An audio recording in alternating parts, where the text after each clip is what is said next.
All right, joining us now is Florida Representative Debbie Wasserman Schultz. She, of course, is a member of the House Appropriations Committee. Congresswoman, first, I want to get your reaction to this potential turnaround by Republicans. I feel like it wasn't too long ago they were saying this absolutely would not happen. What do you think prompted the change? Let me just say that I think this absolutely will not happen, and that I have a nice working relationship with Senator Kennedy. But in the House of Representatives, I think donkeys will fly before the Republicans in the House of Representatives vote to increase taxes on anyone, but particularly on the wealthy. Their goal, and Donald Trump's goal, is to get more tax breaks for the wealthiest, most fortunate Americans. And they appear to be moving in the direction of using the tariff tax money that is going to cost the average American about $4,000 a year, and use that as an offset for their tax breaks to the wealthy. And in addition to that, the dramatic, horrific spending cuts that they're making in biomedical research that saves cancer patients and Head Start programs that helps 500,000 disadvantaged children be able to get a preschool education and health care and so many other benefits that set them on the path to a positive direction in their lives.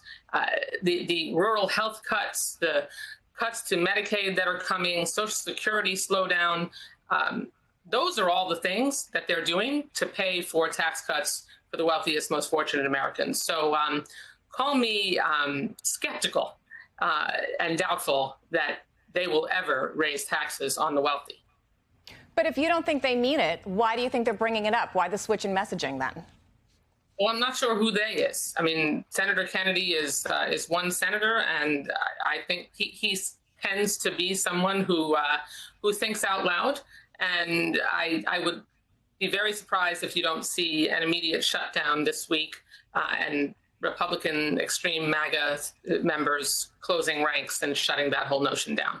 What we really need to do, we need to come together to have it. I do agree with him. We need a rational tax policy that when you look at it, it makes sense. We need tax breaks for the wealthiest, most fortunate.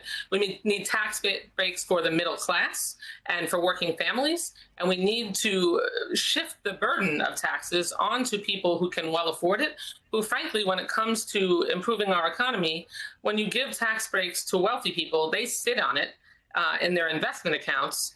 When you give tax breaks to the middle class and working families, they put that money and that benefit back out into the economy through purchasing refrigerators and being able to make purchases that they couldn't otherwise afford without that windfall.